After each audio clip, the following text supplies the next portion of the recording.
नमस्कार साथियों, मैं संपत सिंह मीना, सहायक आचार्य, department of botany, government college Tonk. Dear students, आज हम बीएससी पार्ट द्वितीय के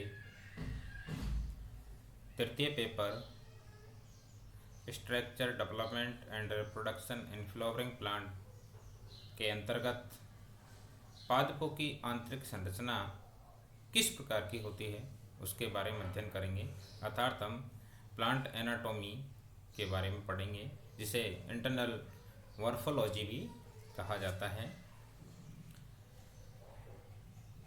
वनस्पति विज्ञान की वह शाखा जिसमें पादपों की आंतरिक संरचना का अध्ययन किया जाता है उसे ही प्लांट एनाटॉमी कहा जाता है।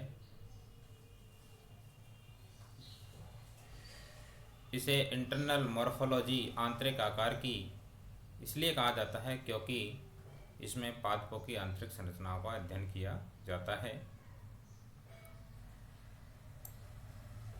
विज्ञान की वह शाखा जिसमें प्लांट्स के पेड़ पौधों के अंगों में पाए जाने वाले विभिन्न प्रकार के ऊतकों का अध्ययन किया जाता है उसे हिस्टोलॉजी कहा जाता है। तो विज्ञान की जिस शाखा में ऊतकों का अध्ययन किया जाता है उसे हिस्टोलॉजी कहा जाता है। सबसे पहले अब हम पढ़ते हैं टिश्यू किसे कहते हैं। कोशिकाओं का एक ऐसा समूह जिसका ओरिजिन यानी कि उत्पत्ति, इसका स्ट्रक्चर, आकृति और फंक्शन, कार्य तथा डेवलपमेंट जो है एक समान होता है, उन ऐसी कोशिकाओं के समूह को ऊतक कहा जाता है। ऊतक शब्द वैज्ञानिक एन गिरी के द्वारा सर्वप्रथम दिया गया था और फादर ऑफ एनाटॉमी एन गिरी को ही कहा जाता है। ऊतकों में जितनी भी प्रकार की कोशिकाएं पाई जाती है वे सभी एक जैसी, एक समान भी हो सकती है और अलग अलग भी हो सकती हैं। ये डिपेंड करता है कि ऊतक कौन से प्रकार का है। कार्ल नागेली के द्वारा सभी ऊतकों को दो कैटेगरी में डिवाइड किया गया है, विभक्त किया गया है। एक होता है मेरिस्टेमेटिक टिश्यू और दूसरा होता है परमानेंट टिश्यू, यानी कि विभज्योत ऊतक और स्थायी ऊतक। ये जो क्लासिफिकेशन किया गया है ये on the basis of development के आधार पर किया गया है, यानी कि कार्ल नागेली के द्वारा दो भागों में, दो समूह में इन ऊतकों को डिवाइड किया गया है, वो डेवलपमेंट के आधार पर किया गया है। अर्थात डेवलपमेंट के आधार पर ऊतक दो प्रकार के हो गए, एक होता है मेरिस्टेमेटिक और दूसरा होता है परमानेंट। अब हम पढ़ते हैं विभज्योत की ऊतकों में कौन कौन से लक्षण पाए जाते हैं जो उसे स्थायी ऊतकों से अलग करते हैं। मेरिस्टेमेटिक टिश्यू विभज्योत की ऊतक एक प्रकार का अविभेदित ऊतक होता है। मेरिस्टेमेटिक टिश्यू की जो कोशिका होती है उस कोशिका की जो सेल साइकिल होती है वह हमेशा रनिंग में होती है, अर्थात इसमें विभाजन की जो क्षमता होती है वह हमेशा पाई जाती है। मेरिस्टेमेटिक ऊतक की कोशिकाओं की बात करें तो उसमें केवल और केवल प्राथमिक कोशिका भित्ति पाई जाती है, द्वितीय कोशिका भित्ति उनमें अनुपस्थित होती है। ये जो कोशिकाएं होती हैं छोटी होती हैं और इनका जो कोशिका द्रव्य होता है वह डेंस होता है, सघन होता है। सामान्यतः इन कोशिकाओं के अंतर्गत वैक्यूल्स, रिक्तिकाएँ या तो बहुत छोटी होती है या फिर अनुपस्थित होती है और केंद्रक इन कोशिकाओं का बड़ा होता है। मेटाबॉलिकली यदि हम बात करें तो ये कोशिकाएं बहुत अधिक सक्रिय होती है, उपापचय रूप से तीव्र सक्रिय होती है और इन कोशिकाओं के अंतर्गत जो सेल ऑर्गेनेल्स होते हैं, कोशिका अंगक होते हैं, वो सुविकसित पाए जाते हैं।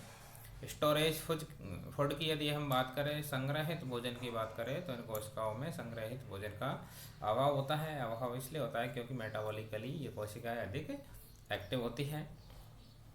इन कोशिकाओं में प्लास्टिड का अभाव होता है, लेकिन प्रोप्लास्टिड इन कोशिकाओं में पाए जाते हैं। विभज्योत की कोशिकाओं में माइटोकॉन्ड्रिया और अंतःप्रदब्बी जो जालिका होती है, एंडोप्लाज्मिक रेटिकुलम होती है, उसकी इंटरनल स्ट्रक्चर जो आंतरिक रचनाएं होती है, वे आंतरिक रचनाएं विकसित नहीं होती है। विभज्योत के ऊतकों के अंतर्गत जो कोशिकाएं होती है, उन कोशिकाओं के आपस में सटे हुए होने के कारण एक दूसरे के पास पास सटी हुई कोशिकाएं पाई जाती हैं, और सटे हुए होने के कारण इनके अंतर्गत जो इंटरसेलुलर स्पेस होता है वह एब्सेंट होता है। अब हम देखते हैं दोस्तों classification of tissue on the basis of development की यदि हम बात करें तो सभी ऊतकों को दो भागों में, दो समूह में विभक्त किया गया है, मेरिस्टेमेटिक टिश्यू और परमानेंट टिश्यू। अब हम एक एक करके विस्तार से इन्हें पढ़ेंगे। इसमें सबसे पहले अब हम पढ़ते हैं मेरिस्टेमेटिक टिश्यू के बारे में, विभज्योत के ऊतक के बारे में।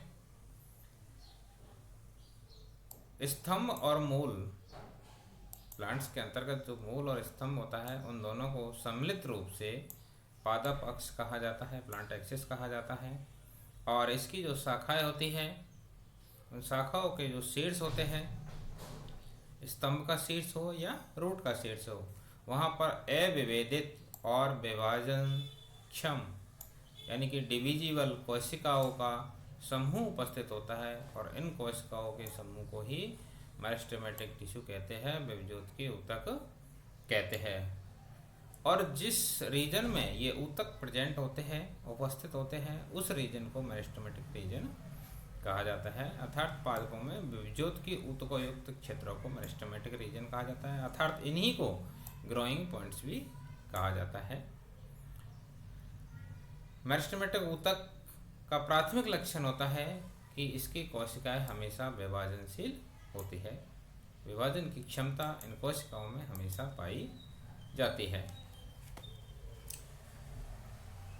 दोस्तों यहाँ पर एक सारांश के, एक समरी के तौर पर जो है दिखाया गया है कि कार्ल नागेली के द्वारा सभी ऊतकों को परमानेंट ऊतक और मेरिस्टेमेटिक ऊतक दो भागों में डिवाइड किया गया है।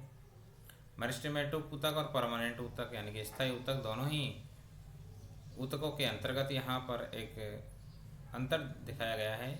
मेरिस्टेमेटिक ऊतक जिसकी कोशिकाओं की जो सेल साइकिल होती है वह रनिंग होती है, जबकि परमानेंट ऊतक जिसकी कोशिकाओं की जो सेल साइकिल होती है वह जीवन अवस्था में रुक जाती है। मेरिस्टेमेटिक ऊतक की जो कोशिकाएं होती है वे विभाजनशील होती है, जबकि परमानेंट ऊतक की जो कोशिकाएं होती है उनमें विभाजन की क्षमता नहीं होती है। अर्थात हम कह सकते हैं कि मेरिस्टेमेटिक ऊतक अविभेदित कोशिकाओं का समूह होता है, जबकि परमानेंट टिश्यू विभेदित कोशिकाओं का समूह होता है। अर्थात किसी विशिष्ट कार्य के लिए कोशिकाएं यहाँ पर पूर्णतः विभेदित हो जाती हैं। मेरिस्टेमेटिक ऊतक की विशेषताओं की यदि हम बात करें तो उन्हें भी यहाँ पर एक सारांश, एक समरी के तौर पर दिखाया गया है कि इनकी जो सेल्स होती है स्मॉल होती है, केंद्रक बड़ा होता है, साइटोप्लाज्म डेंस होता है, सघन होता है। सेल ऑर्गेनेल्स की बात करें तो उनकी संख्या अधिक पाई जाती है। प्लास्टिड एब्सेंट होता है, लेकिन यहाँ पर प्रोटोप्लास्ट जो है प्रेजेंट होता है। कोशिका भित्ति की बात करें सेल वॉल की तो प्राइमरी सेल वॉल जो है इनमें प्रेजेंट होती है, जो कि पतली और लचीली होती है।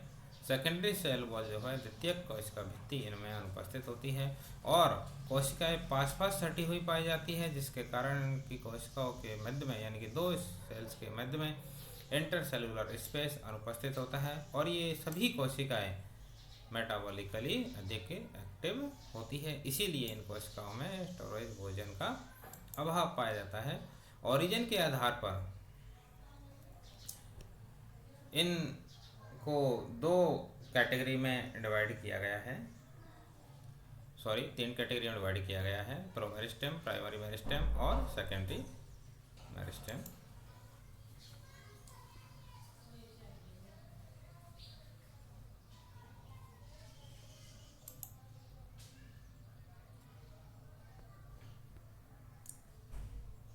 वह मेरिस्टेम टिश्यू जो आरंभ में ही किसी प्लांट्स में उपस्थित होता है, अर्थात ऐसा टिश्यू ऐसा मेरिस्टेमेटिक टिश्यू जिसका निर्माण भ्रूणावस्था में होता है, तो भ्रूणावस्था में निर्मित होने वाले मेरिस्टेमेटिक टिश्यू को प्राइमरी मेरिस्टेम कहा जाता है।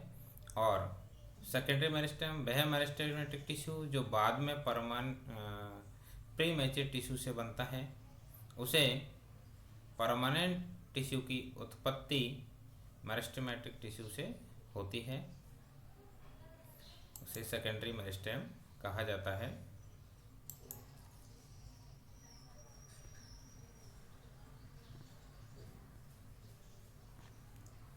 परमानेंट टिश्यू से जब सेकेंडरी मेरिस्टेमेटिक टिश्यू का निर्माण होता है तो उस क्रिया को विभेदन कहा जाता है, अर्थात परमानेंट ऊतक के द्वारा द्वितीयक मेरिस्टेमेटिक विभज्योत की ऊतक का निर्माण होना विभेदन डिफरेंशिएशन कहलाता है। सेकेंडरी मेरिस्टेम की जो क्रियाशीलता होती है, इसी के कारण प्लांट्स के अंतर्गत जो है द्वितीयक वृद्धि संपन्न होती है, द्वितीयक वृद्धि के लिए जिम्मेदार होता है। डे डिफरेंशिएशन के आधार पर यदि देखें तो प्राइमरी जो मेरिस्टेम होता है वो 3 प्रकार का होता है। एक होता है एपिकल, दूसरा होता है इंटरकैलरी और तीसरा होता है लैटरल। एपिकल की यदि हम बात करें तो इसमें 2 प्रकार का होता है, यह भी शूट अपेक्स और रूट अपेक्स। रूट अपेक्स की बात करें तो वहाँ पर यह रूट कैप के द्वारा सुरक्षित रहता है, और शूट अपेक्स की बात करें तो वहाँ पर जो मेरिस्टेम होती है वह लीफ प्रिमोर्डिया के द्वारा सुरक्षित होती है। एपिकल मेरिस्टेम की क्रियाशीलता के कारण ही जो प्लांट्स होता है उन प्लांट्स की लंबाई में बढ़ोतरी होती है, प्लांट्स की जो लंबाई होती है उसमें वृद्धि होती है। भ्रूणावस्था में सबसे पहले जिस ऊतक का निर्माण होता है उस ऊतक को ही प्रोमेरिस्टेम कहते हैं।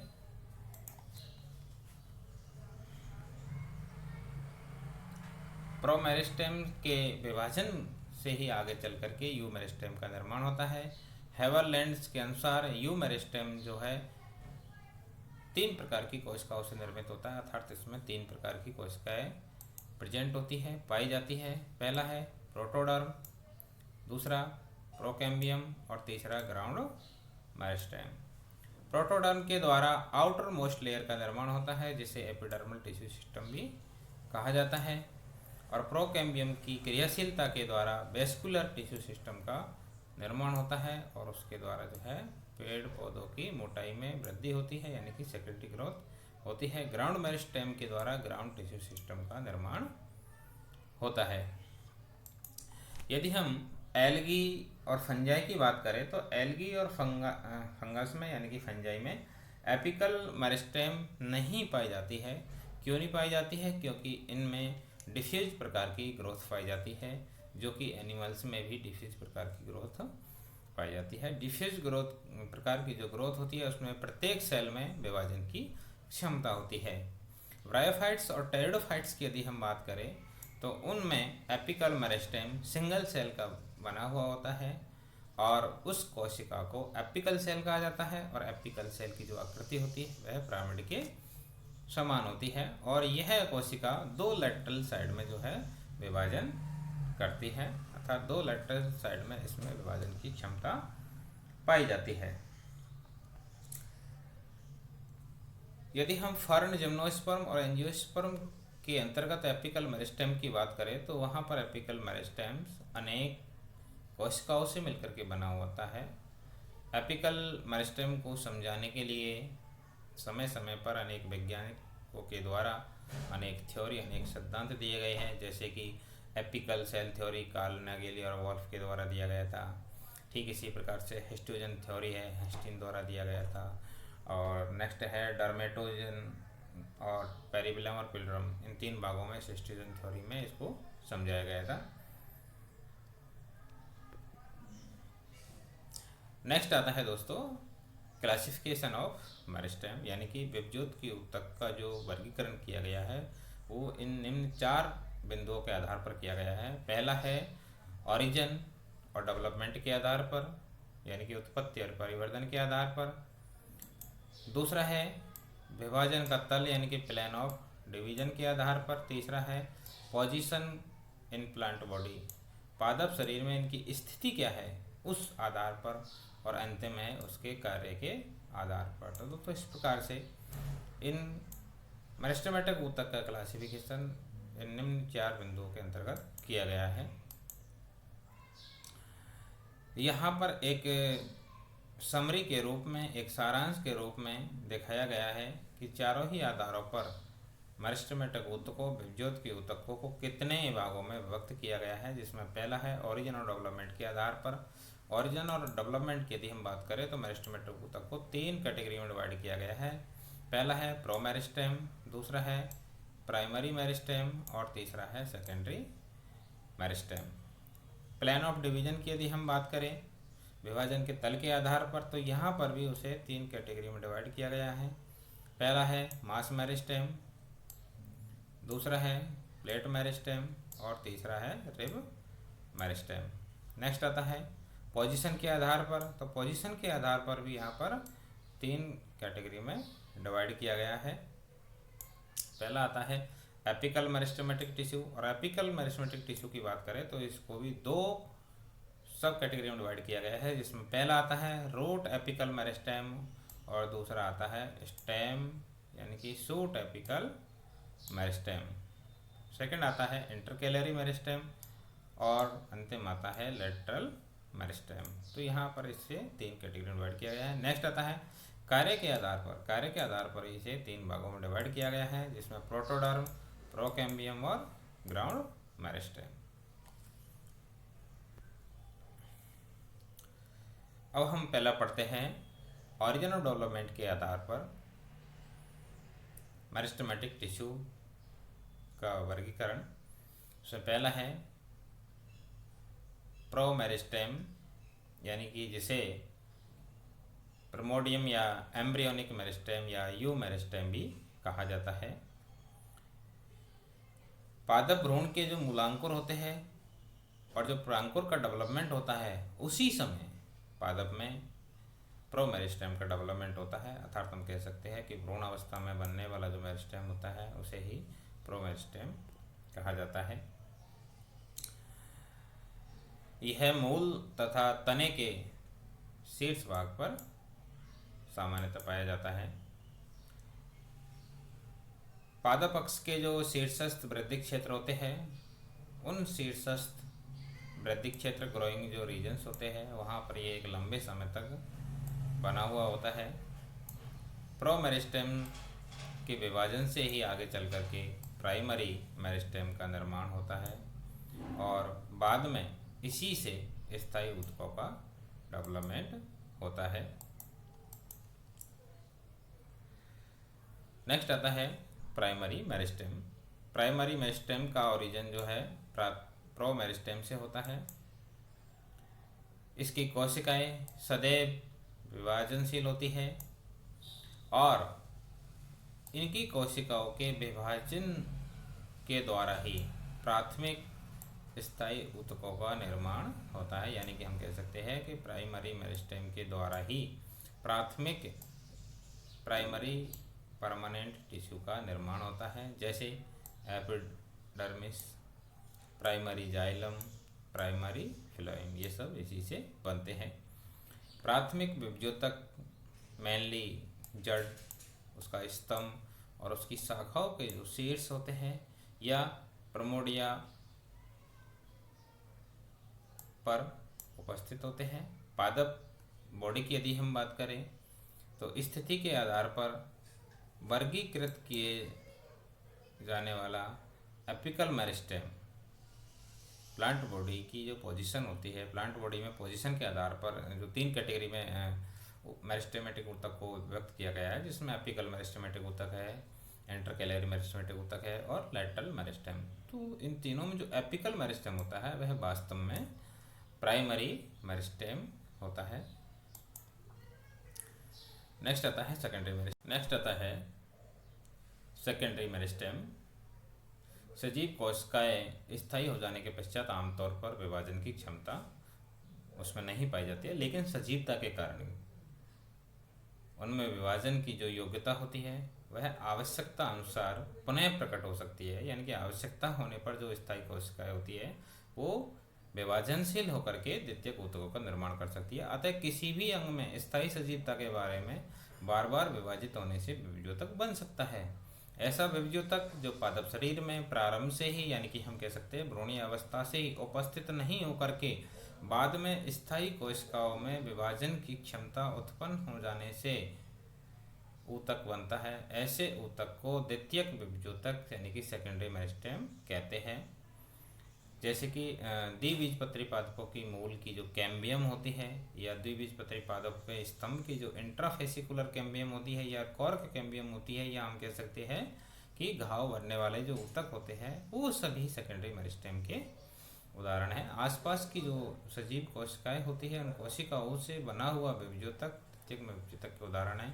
इस ऊतक के विभाजन से द्वितीयक स्थायी ऊतकों का भी निर्माण होता है, जिससे कि secondary xylem, secondary phloem, cork और सेकेंडरी कॉर्टेक्स।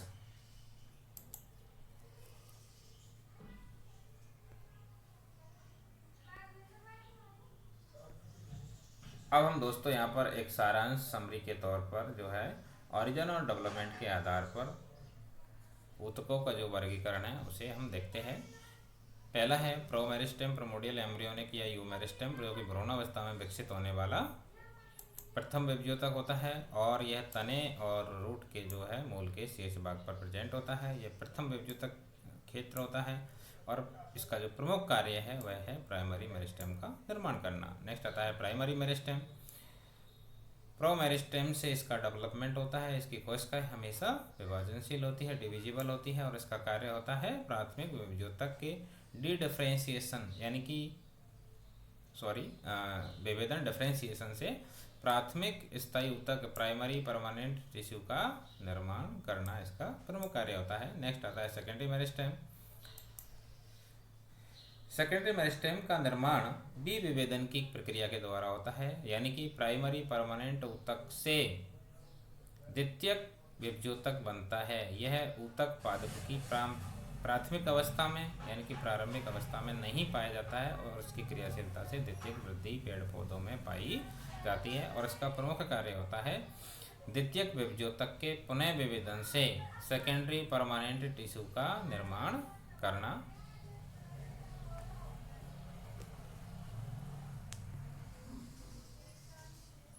डी डिफरेंशिएशन यानी कि विभेदन किसी भी स्थायी ऊतक की कोशिकाओं में विभाजन की क्षमता के द्वारा पुनः विभज्योतक का बनना ही डी डिफरेंशिएशन कहलाता है। दोस्तों यहाँ पर डिफरेंशिएशन, डी डिफरेंशिएशन और री डिफरेंशिएशन तीनों को स्पष्ट रूप से समझाया गया है। यदि प्राइमरी मेरिस्टेम से प्राइमरी परमानेंट टिश्यू का निर्माण होता है, समझिए, यदि प्राइमरी मेरिस्टेम से प्राइमरी परमानेंट टिश्यू प्राथमिक स्थायी ऊतक का निर्माण होता है तो उसे डिफरेंशिएशन कहा जाता है। और जब प्राइमरी परमानेंट टिश्यू से सेकेंडरी मेरिस्टेम का निर्माण होता है, अर्थात सामान्यतः प्राइमरी परमानेंट टिश्यू की जो कोशिकाएं होती है वो यानी कि उनमें विभाजन की क्षमता नहीं पाई जाती है, लेकिन इनमें पुनः विभाजनशील होने की कैपेसिटी होती है, जिसके कारण ये विभेदित होकर के यानी कि डी डिफरेंशिएशंस के द्वारा सेकेंडरी मेरिस्टेम का निर्माण करती है। और अंतिम आता है कि जब सेकेंडरी मेरिस्टेम की कोशिकाएं सेकेंडरी परमानेंट ऊतक का निर्माण करती है तब उसे री डिफरेंशिएशन पुनः विभेदन कहा जाता है। तो ये तीन अलग अलग डेफिनेशंस हैं, विभेदन, विभेदन और पुनः विभेदन। तो ये आपको अच्छे से याद रखना है। थैंक यू दोस्तों। नेक्स्ट क्लास में अब हम पढ़ेंगे आगे के जो मेरिस्टेमेटिक ऊतक के 3 और क्लासिफिकेशन हैं, उन्हें एक एक करके